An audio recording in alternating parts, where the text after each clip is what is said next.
Bienvenidos a Voces del Español. Lengua, cultura e identidad.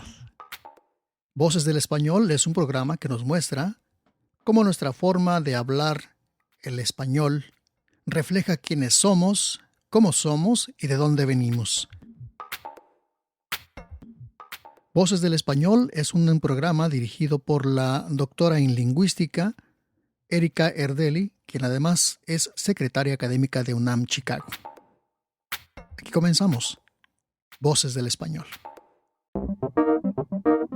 Amigos de Voces del Español, el programa pasado hablamos sobre la presencia del náhuatl en el español mexicano y el día de hoy vamos a hablar sobre la presencia del quechua en el español peruano. Y para ello hemos invitado al profesor Carlos Molina. Carlos es lingüista y profesor de quechua en el Centro de Estudios Latinoamericanos y Caribeños de la Universidad de Illinois en Urbana-Champaign. Bienvenido, Carlos, y muchas gracias por aceptar esta invitación. Muchas gracias, Erika. Yo encantado de conversar contigo y con los amigos que nos están escuchando. Sí, ha sido un gran encuentro conocer al profesor Molina, quien va a colaborar también en otras actividades con la UNAM Chicago, con la UNAM México. Pero en esta ocasión queremos hacerte esta pregunta, Carlos. ¿Cómo es que influye el quechua en la variante peruana del español?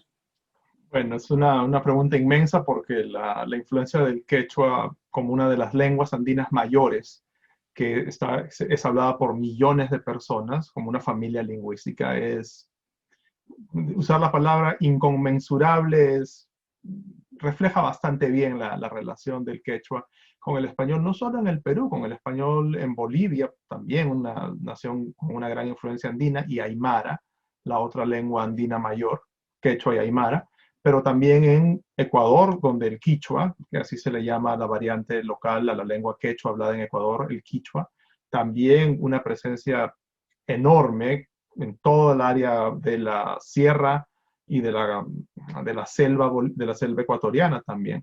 E Quichua, incluso entonces, en Argentina. Quichua y quechua son variantes de una misma lengua. Correcto. Entonces podemos comenzar un poquito hablando de eso antes de hablar de la influencia directa del quechua en el español. Cuando hablamos de quechua, en general tenemos que hablar de una familia de lenguas. No podemos referirnos al quechua como si fuera una sola lengua. Y eso es una concepción errónea muy generalizada por la identificación que hay entre el quechua y una entidad histórica, una entidad nacional o una entidad que tiene carácter político como el imperio incaico. Entonces hay esa asociación de, bueno, el quechua era la lengua de esta nación-estado de los incas y básicamente pues es una lengua. Eso no es cierto, es exactamente igual que hablar del árabe. Cuando hablamos del árabe, el árabe nos parece que es una sola lengua porque tenemos esta idea pues de la expansión árabe durante, bueno, la Edad Media y la unificación religiosa que hay tras el Corán, pero en realidad el árabe no es una lengua. Hay varias lenguas árabes y no se entienden entre sí. Tú pones a una persona que habla árabe en Marruecos y una persona que habla árabe en Irak y van a entenderse un poco y probablemente lo mismo que un español y un francés. Así es, pasa lo mismo con las lenguas mexicanas, el maya, el náhuatl, pues. Correcto. Tienes diferentes, bueno, no soy experto en lenguas aztecas o lenguas mayas, pero sí, pues el quiché no es igual que el canjobal o ¿cuál es el otro? Hay tantas variedades de lenguas mayas solamente, y las lenguas otomangueas también es la misma historia, no es la misma lengua, son varias lenguas. Bueno, esa misma situación ocurre con el quechua. Entonces, en el Perú hay por lo menos 6 variedades quechuas que se pueden considerar con suficiente independencia una de otra como para ser llamadas lenguas quechuas dentro del Perú. Y esas lenguas quechuas han influido tremendamente en las hablas regionales, pero también al nivel nacional, y luego a través de las diferentes variedades quechuas que hay en Ecuador, en Bolivia, en Argentina e incluso en Colombia, han influido a nivel continental. Entonces, un ejemplo muy, muy claro que a los amigos de México les va a parecer, pues, que es la línea divisoria de América Latina, es, ¿cómo le dicen en inglés? Avocado. Para los mexicanos siempre va a ser, ¿qué? Aguacate, claro. Aguacate. Pero para un peruano, ecuatoriano, chileno, argentino, palta. La palabra aguacate es desconocida o se conoce solamente porque, bueno, sabemos que por educación, por cultura general, que en México y en Mesoamérica la gente dice aguacate, incluso hasta Colombia. Colombia dice, lo llaman aguacate. Pero vas a Ecuador, hasta Chile, todos dicen palta. Y palta es la palabra quechua. Palta no significa otra cosa que aguacate. Es el mismo objeto, la misma fruta. Conocía la palabra palta, pero no sabía de dónde venía. Muchas gracias. Claro, una palabra quechua.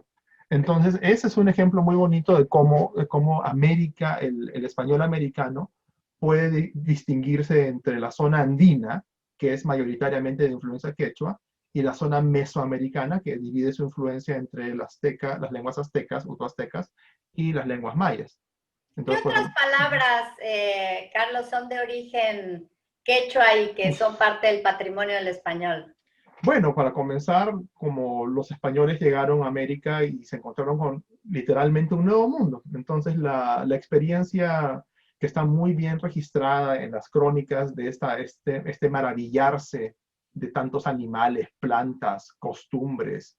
La primera vez que vieron fumar a alguien un cigarro, que es una palabra maya, hasta donde puedo recordar, o ver una cosa que parece una pera, pero que está colgada de un árbol y que se ve de una pera extraña, bueno, que resultó siendo el aguacate, resultó siendo la palta.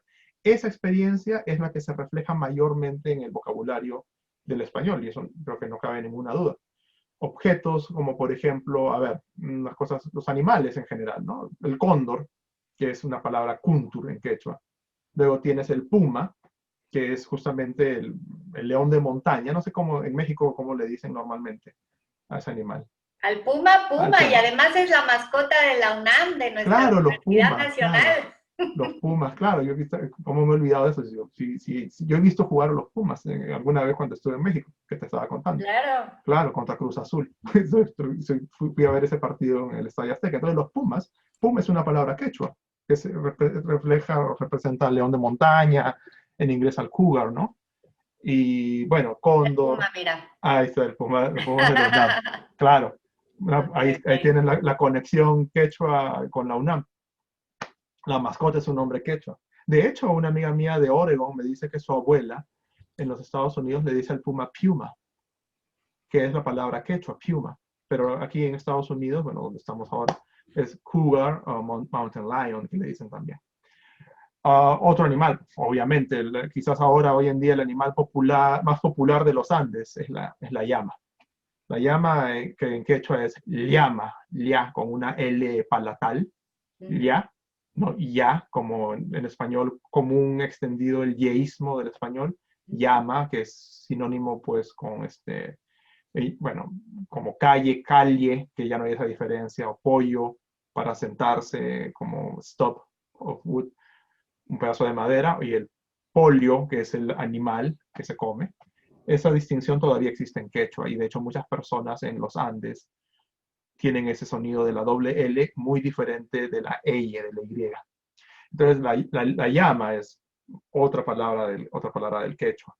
Ahora, obviamente, la papa es palabra quechua por excelencia, ¿no? Es más, la papa se origina en la zona de Perú y Bolivia, alrededor del lago Titicaca. Muy probablemente esa es una de las zonas de origen de la agricultura en el mundo, igual que en Mesoamérica. Los españoles le dicen patata.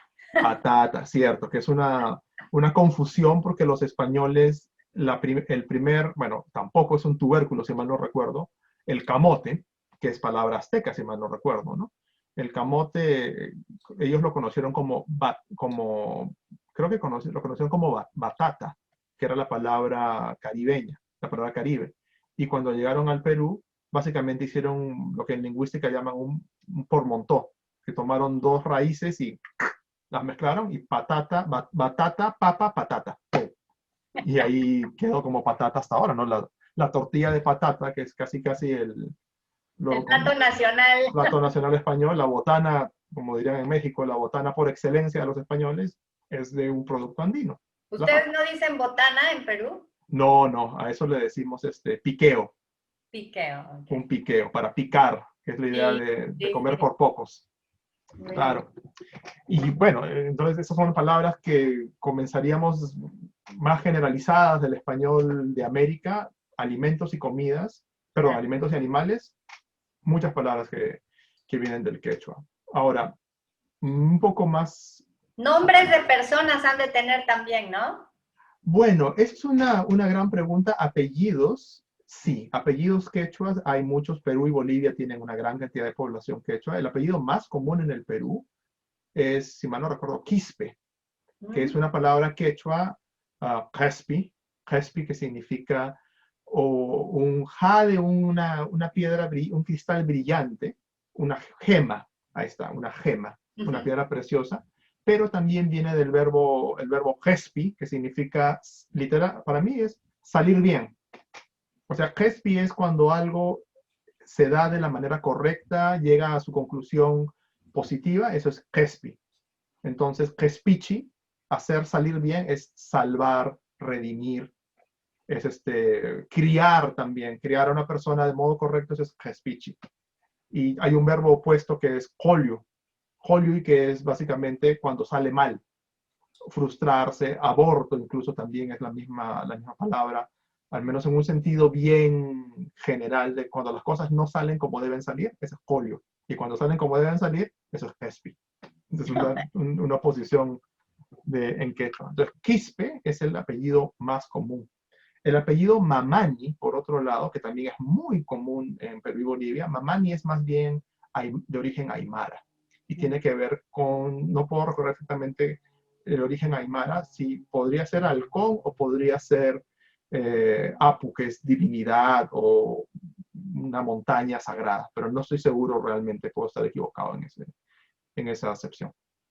Pero nombres sí, nombres como Quispe, bueno, Mamani, que es aymara, bueno, me he olvidado apellidos quechua, Perca, por ejemplo, Perca, que significa pared, también es un apellido común, pero no, curiosamente y fácil de entender, muchas personas que se apellidaban Perca cambiaron el apellido a Paredes. Sí, tenemos eso en español. Claro, porque justamente para evitar la discriminación preferían abandonar esos apellidos quechuas tradicionales. Así que sí, nombres propios, eso no hay mucho porque, bueno, hay un renacimiento de los nombres propios en quechua. Hay Mayu, por ejemplo, Río, el hijo de un amigo mío muy apreciado, ¿no? Simpanizo, su hijo Mayu, Julián Mayu, él es justamente lleva un apellido en quechua, Río.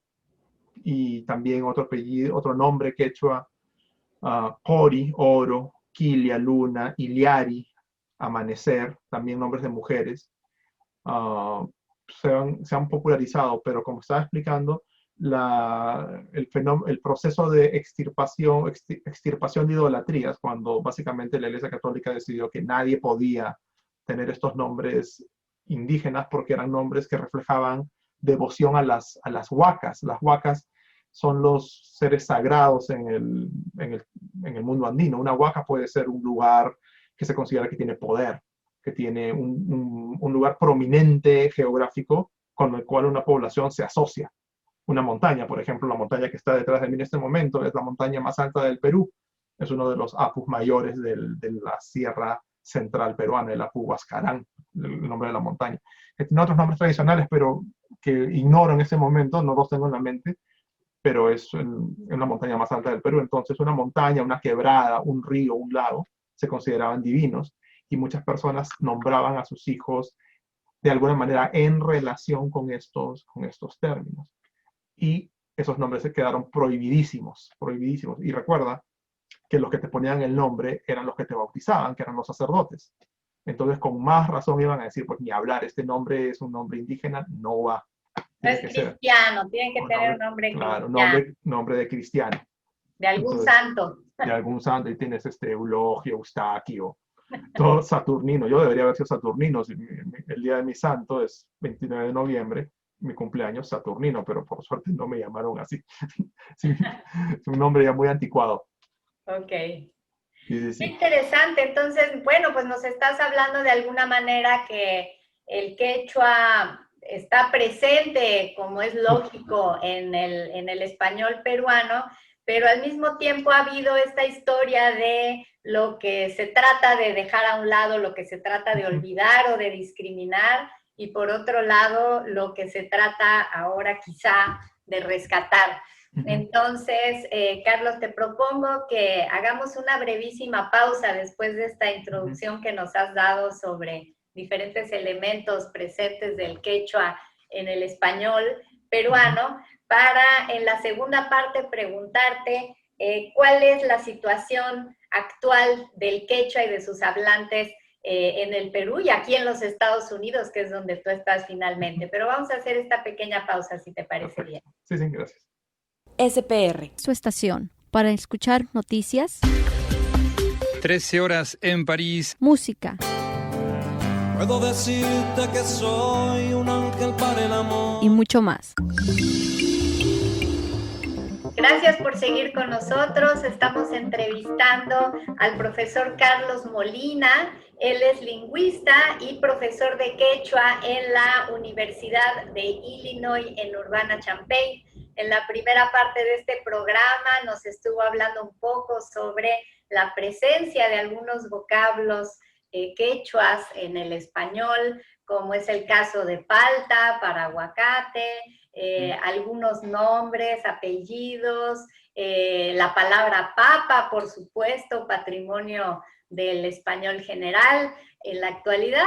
Y bueno, como habíamos prometido, pues le vamos a preguntar para esta segunda parte que nos cuente un poco él como profesor de quechua en los Estados Unidos, cuál es la situación del quechua de sus hablantes, por qué hay un interés de aprender quechua en una universidad estadounidense como es la Universidad de Illinois, Carlos.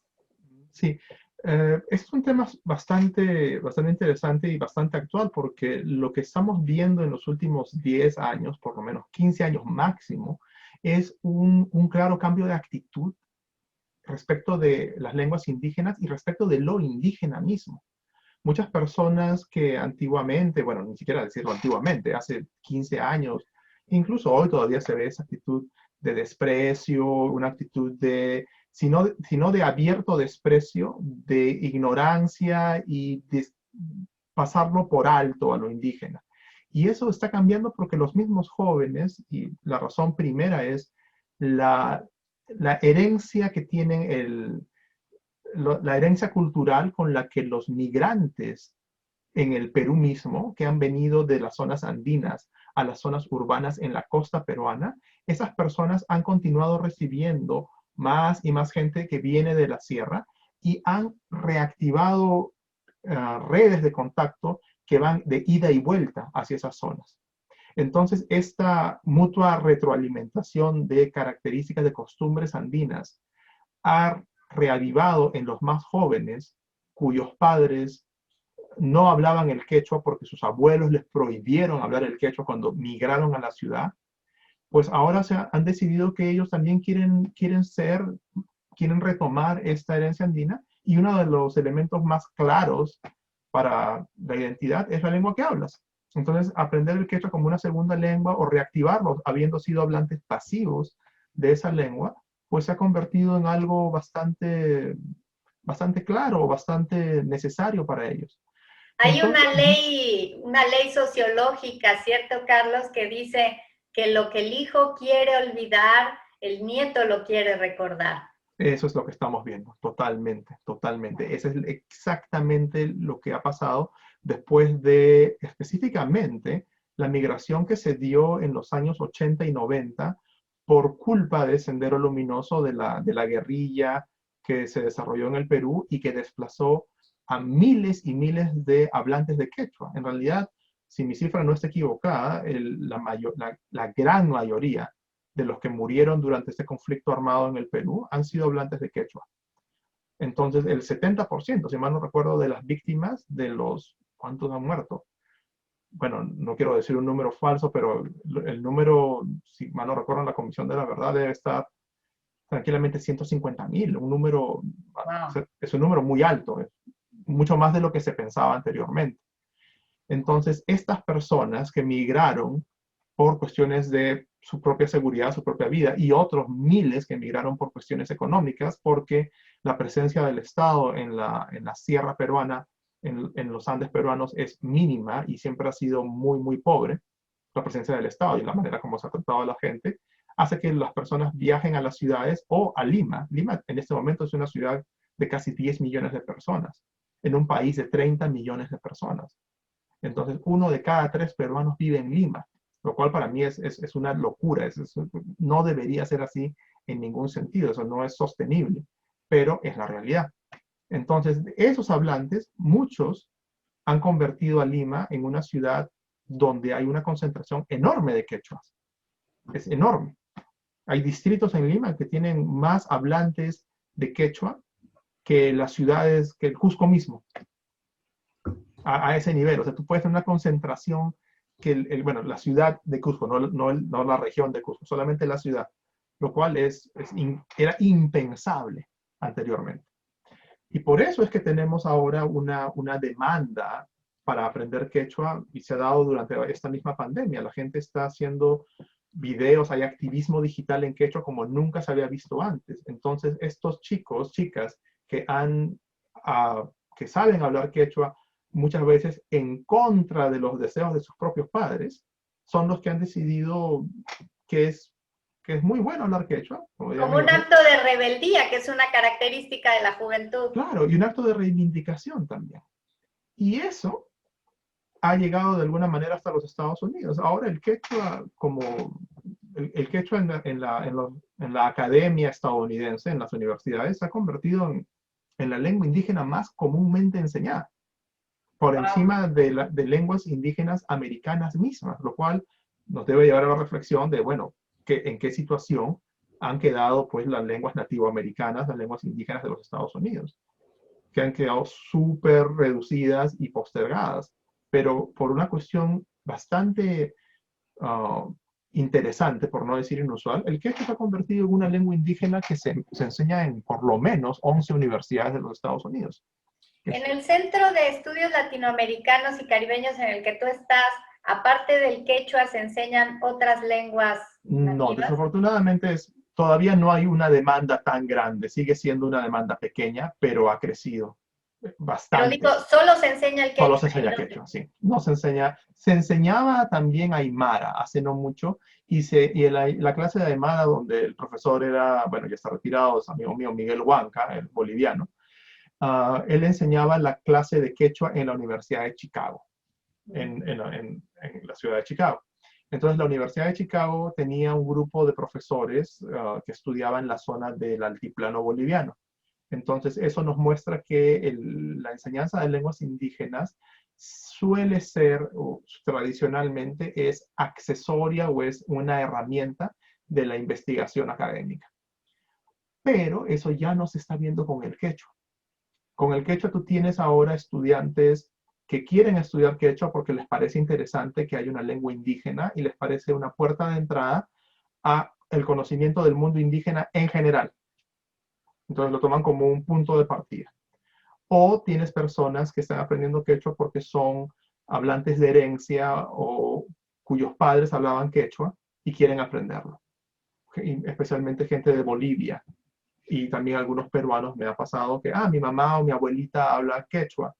Entonces, quiero saber. En tus clases, entre tus estudiantes, tienes estadounidenses que quieren aprender quechua para hacer algún tipo de investigación y hablantes de herencia. Y hablantes de herencia, en este momento no, pero en otros cursos sí los he tenido. Tal vez no aquí, aquí una vez, un par de veces, y en Massachusetts también un par de veces cuando enseñaba en la Universidad de Massachusetts en Amherst.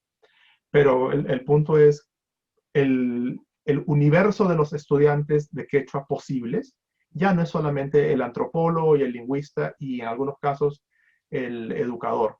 Ahora tienes antropólogo, lingüista, educadores, pero también tienes gente que he tenido estudiantes que han estudiado veterinaria, bibliotecología, física, ingeniería, pero que son están interesados en el quechua. Algunos son peruanos y tienen familia que habla quechua y quieren eso, o bolivianos o ecuatorianos.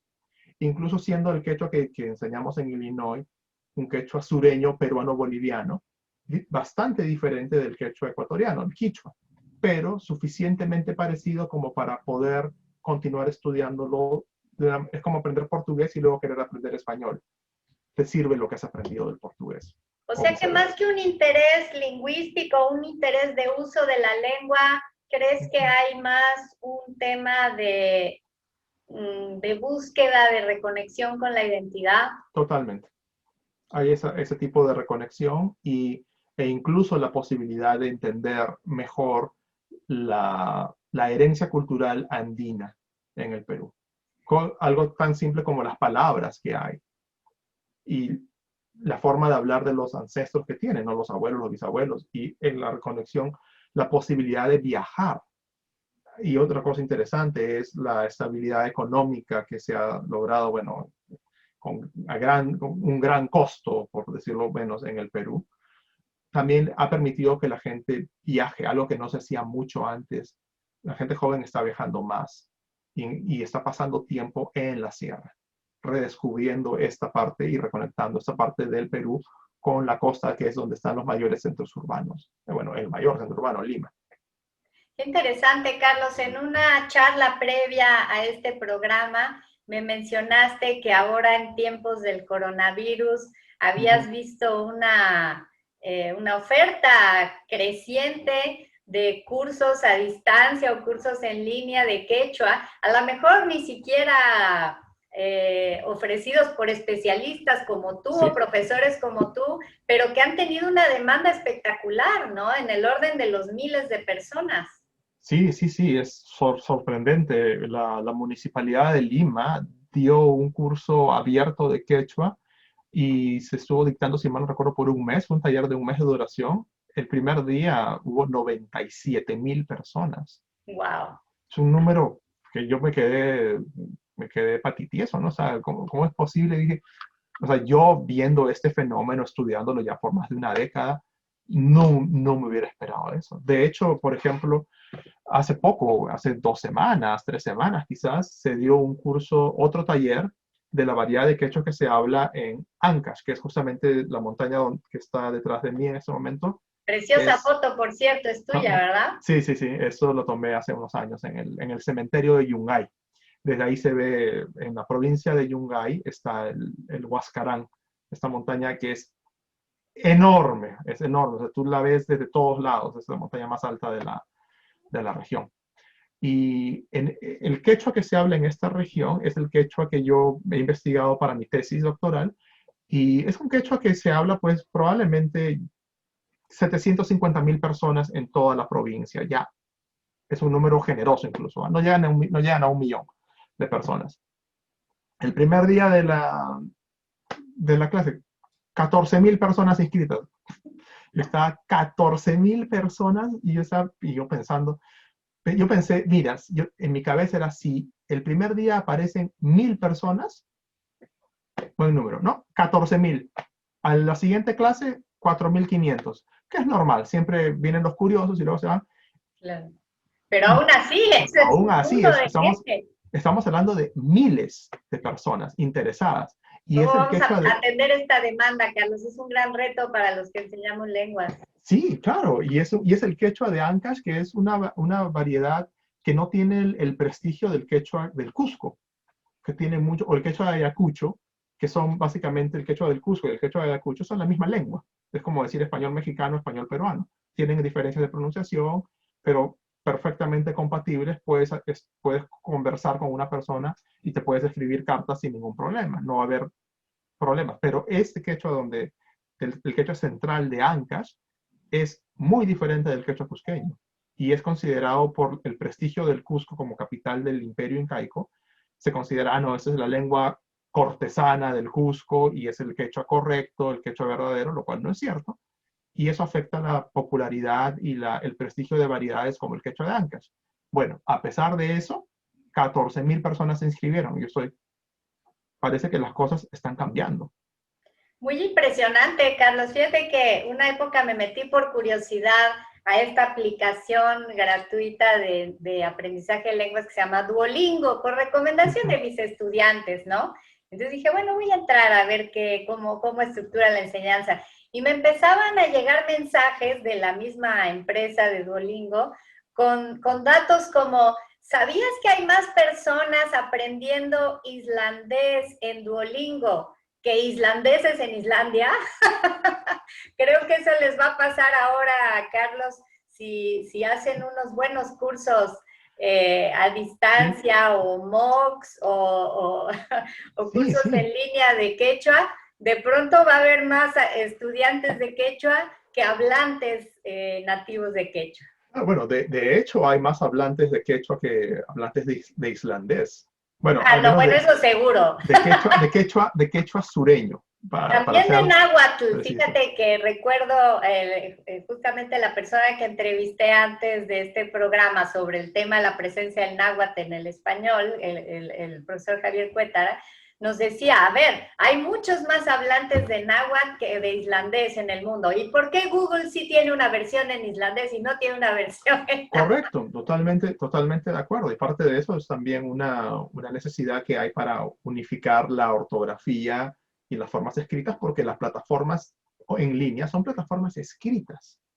Entonces, eso ayuda un montón. Y cuando estábamos conversando anteriormente esa oportunidad, te conté que hay una gran división interna, producto de regionalismos muy trasnochados y muy fuertes, que se oponen a esta estandarización diciendo, me están destruyendo mi variedad regional. Nadie está destruyendo tu variedad regional. Tú vas a seguir hablando como quieres hablar y como puedes hablar, eso no es problema. La cosa está en que la escritura debe ser el espacio para crear plataformas unificadas para los hablantes mismos. Y eso sí ha mantenido, es un gran problema, pero de acuerdo contigo en eso, de hecho, vamos, el quechua del sur, el quechua del sur, que es una lengua homogénea, lo que se habla en Bolivia, lo que se habla en Argentina norte y lo que se habla en el sur peruano, tú puedes considerar eso una misma lengua. Si tomas a todos los hablantes, son 7 millones. Wow. Y eso es básicamente los hablantes de catalán. O sea, una lengua quechua es comparable tranquilamente con el catalán. Y no tiene, digamos, ese mismo nivel de presencia mediática y cultural, simplemente por una cuestión histórica, ¿no? Es una lengua que es oprimida, una lengua que ha sido proscrita durante el tiempo colonial, y los padres no quieren que sus hijos lo hablen, pero a pesar de todo sobrevive.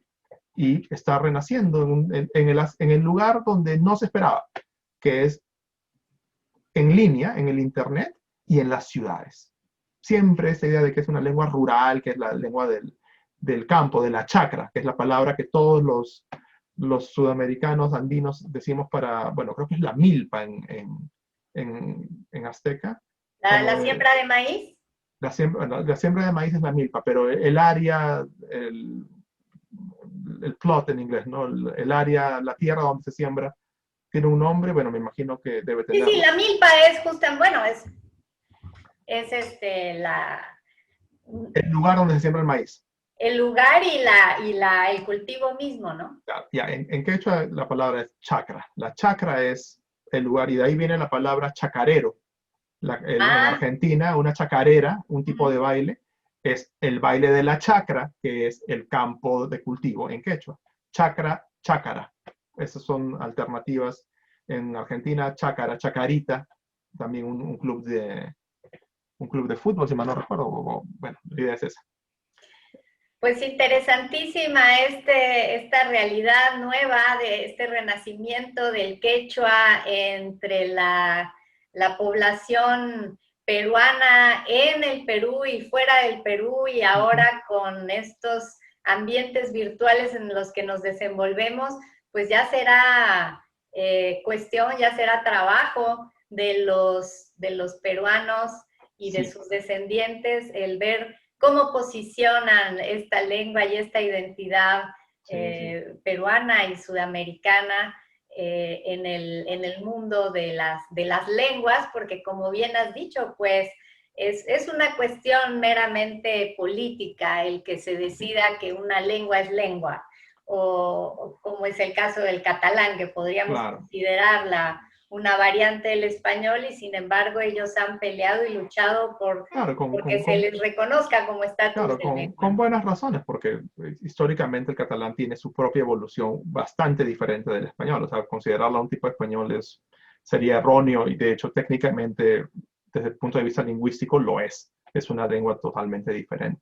Y me encanta que hayas mencionado esto, que es responsabilidad de los hablantes mismos. Yo, no siendo hablante nativo de quechua, es la lengua que estudié por años por mi carrera de lingüista. Me especialicé en quechua porque decidí especializarme en una lengua indígena peruana. El quechua era la lengua más extendida y dije, bueno, va a ser más fácil, pensé yo, y me terminé especializando en una variedad central porque me parecía más interesante.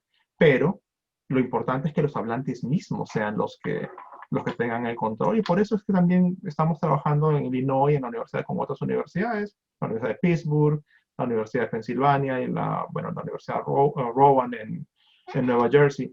Estamos trabajando para generar estos materiales que les sirvan a los hablantes que quieran enseñar su lengua, de una manera generalizada, que se puedan compartir, pero siempre al final es lo que ellos decidan y lo que ellos necesitan, y así es la manera como debería trabajarse siempre. No, nosotros vamos a decir cómo es. Al final siempre tiene que ser ellos esos hablantes los que te dicen cómo tienen que hacerse las cosas. Sin duda, Carlos, pues muchísimas gracias por esta inmersión breve en el mundo del quechua y del español peruano. Te agradezco muchísimo y pues vamos a seguir muy de cerca este renacimiento del quechua en estos tiempos tan interesantes que nos está tocando vivir para bien y para mal. Para bien y para mal. Muchísimas gracias, yo encantadísimo, y para lo que necesiten, cuenta conmigo como un amigo. Muchas gracias, Carlos. Seguiremos colaborando y pues a todos los que nos han escuchado el día de hoy, muchísimas gracias. Si desean obtener más información, pues pueden hacernos llegar sus preguntas, que con mucho gusto se las haremos llegar al profesor Carlos Molina. Y pues fue todo por hoy. Los espero en la próxima edición de Voces del Español. Muchas gracias.